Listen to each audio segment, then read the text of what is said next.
In today's shenanigans, we will be discussing the difference between old and new. For example, old, new, old, new, old, new. And that concludes today's lessons in old and new. If that silly intro wasn't enough to let you know what was going on today, I will tell you. I have purchased a new alternator and I'm going to be installing it, and hopefully that resolves a number of issues, but we shall see. I have a couple of other projects that I've got going on that I hope to accomplish today, but I'll let you in on those once I get to them. In the meantime, let's get busy. This is the front of my engine from inside the boat. Right now I'm sitting where the companionway stairs normally are, and I've opened a panel here and I'm looking at where the alternator used to live. It's going to live back here again, and it's just a matter of hooking up a few wires. I had to snip this one to get it off the old one. It was so badly corroded. But as you can see, it's not going to be too much of a struggle, I hope, famous last words, to put everything back. But that's where it's going. I'll show you once it's in. Well, hopefully we have a success. I've got the alternator installed, wired up, and belts tensioned. And so now it's time to give her a test and see if the tack will come to life. But before I do that, oh look, there it is in all its glory. Here goes nothing.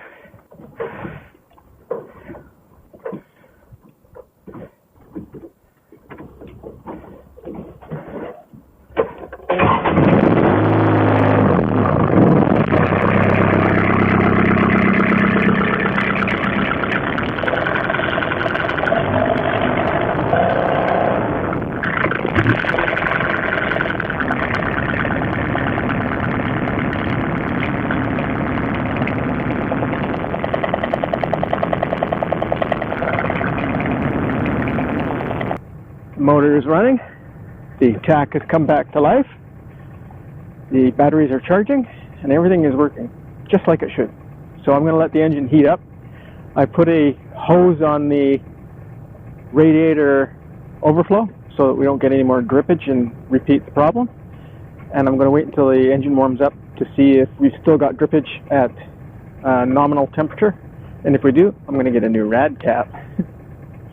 So in the meantime, it's time to have some lunch, and then I'll get going on the other tasks that I mentioned earlier. As I suspected, even before the engine warmed up, there was coolant dribbling out of the overflow pipe. And once it did warm up, it was pretty much a steady stream. So there's clearly something wrong with the old radiator cap, and it needs to be replaced. So I will take that into town when I go home today and find a replacement for it. In the meantime, I did promise more wonderful things to get done in the boat.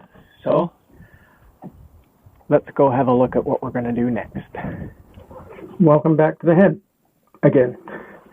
One of the first things I did when I started doing the refit on this boat was to replace the seacocks. They were old bronze seacocks, and they had a barrel, like a rubber barrel, and that you tighten down and compress to produce a seal. The screw part of the seacocks had seized up, and the old rubber barrels were pretty much done. I did a lot of Googling around, and there were some that said that you can revive them, you sand them down, and there's things you can do to get them going again, but I felt better replacing them with new seacocks, so I did. In order to get the old seacocks out, I had to remove the plumbing, the hoses, and one of the hoses I had to remove was the hose under the sink in the head, because the sink in the head exits directly to open water. It's gray water, so that just shoots straight out to the sea. But there was a problem. The fitting underneath the sink and the cementation hose had melded together. They just become one. And in order to get the hose off, I basically had to destroy the barb, the drain tail on the sink. And then in order to get the drain tail off the sink, I basically destroyed the sink. The sink is made of stainless steel, but it's very light grade of steel, and I bent it all to tarnation. But my welder buddy, who can do magic with metal, said, I can fix that. And I thought, who am I to doubt him? If you can fix it, great. And if not, oh well. But he did. He fixed the thing. Here it is. You see the drain has been fixed, and all around the edge where I had to bend it to take it out has been replaced. And he kindly welded in some new posts to clamp the thing down. So I'm about to reinstall the sink. And there it is. The sink has been reinstalled. Unfortunately, the drain tail doesn't work. The drain tail that I have doesn't work.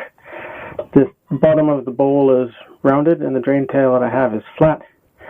And it's too big around to be able to connect the two halves of the drain. So I'm going to have to find another drain.